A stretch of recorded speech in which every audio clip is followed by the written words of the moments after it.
ଆଜିର ରାଶିଫଳ ଜାଣିବା ପୂର୍ବରୁ ପ୍ରଥମେ ଜାଣିନେବା ଆଜିର ପଞ୍ଚାଙ୍ଗ। ଆଜି 2026 ଫେବୃଆରୀ ମାସ 18 ତାରିଖ, ଓଡ଼ିଆ ଫାଲ୍ଗୁନ ମାସ 6 ଦିନ, ବୁଧବାର, ଶୁକ୍ଳ ପକ୍ଷ ପ୍ରତିପଦା ତିଥି, ଯାହା ଅପରାହ୍ନ 5:03 ପର୍ଯ୍ୟନ୍ତ ରହୁଛି। ତାପରେ ଦ୍ୱିତୀୟା ତିଥି ଆରମ୍ଭ ହେଉଛି।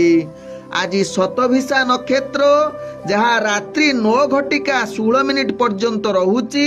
ତାପରେ ପୂର୍ବଭାଦ୍ରା ନକ୍ଷତ୍ର ଆରମ୍ଭ ହେଉଛି। ଆଜି କୁମ୍ଭ ରାଶିରେ ଚନ୍ଦ୍ର ଅବସ୍ଥାପନ କରି ରହୁଛନ୍ତି। ଆଜି ସୂର୍ଯ୍ୟ ଉଦୟ ହେଉଛନ୍ତି, ଯାହା ପ୍ରାପ୍ତ 6:16। ସେହିଭଳି ସୂର୍ଯ୍ୟ ଅସ୍ତ ହେଉଛନ୍ତି ଅପରାହ୍ନ 5:42।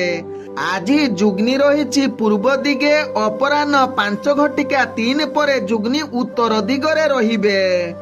ଆଜି ଘାତ ଚନ୍ଦ୍ର ରହିଛି ମିଥୁନ ରାଶି ବ୍ୟକ୍ତି ଏବଂ ମୀନ ରାଶି ବ୍ୟକ୍ତିଙ୍କର। ଆଜି ଘାତ ବାର ରହିଛି କର୍କଟ ରାଶି ବ୍ୟକ୍ତିଙ୍କର। ଆଜି ମୃତ ବ୍ୟକ୍ତିଙ୍କର ଅପରାହ୍ନ 5:03 ପରେ ଏକ ପାଦ ପୁଷ୍କର ଦୋଷ, ଯାହା ରାତ୍ରି 9:16 ପର୍ଯ୍ୟନ୍ତ ରହୁଛି। ତାପରେ 2 ପାଦ ପୁଷ୍କର ଦୋଷ ଲାଗିବ। ଫଳ ରହୁଛି ବଂଶହାନି ତତ୍ସହିତ ପଶୁହାନି। ଆଜି ପ୍ରତିପଦାରେ ଶ୍ରାଦ୍ଧ। ନିଷିଦ୍ଧ ଖାଦ୍ୟ ରହିଛି ପାଣି କଖାରୁ ତତ୍ସହିତ ବୋଇତ କଖାରୁ ମଧ୍ୟ ଭୋଜନ ନିଷେଧ ରହିଛି। ଆଜି ହେଉଛି ଦ୍ୱିତୀୟାରେ ଚନ୍ଦ୍ର ଦର୍ଶନ, ପୂଜା ଏବଂ ଉପବାସ କରିପାରିବେ।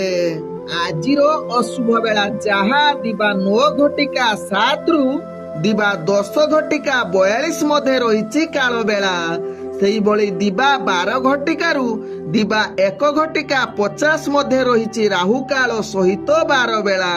ସେହିଭଳି ରାତ୍ରି 2:05 ଶେଷ ରାତ୍ରି 3:39 ମଧ୍ୟ ରହିଛି କାଳ ରାତ୍ରି। ତେଣୁ କାଳ ରାତ୍ରି, ରାହୁ କାଳ, 12 ବେଳା ଏବଂ କାଳ ବେଳା ସମୟରେ କୌଣସି ଶୁଭ କାର୍ଯ୍ୟ କରନ୍ତୁ ନାହିଁ। ଆଜିର ଶୁଭ ବେଳା, ଯାହା ପ୍ରାପ୍ତରୁ ଦିବା 7:48 ମଧ୍ୟ ରହିଛି ଶୁଭ ବେଳା।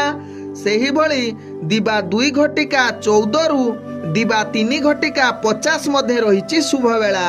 ସେହିଭଳି ସନ୍ଧ୍ୟା 5:44 ରାତ୍ରି 8:54 ମଧ୍ୟ ରହିଛି ଶୁଭ ବେଳା।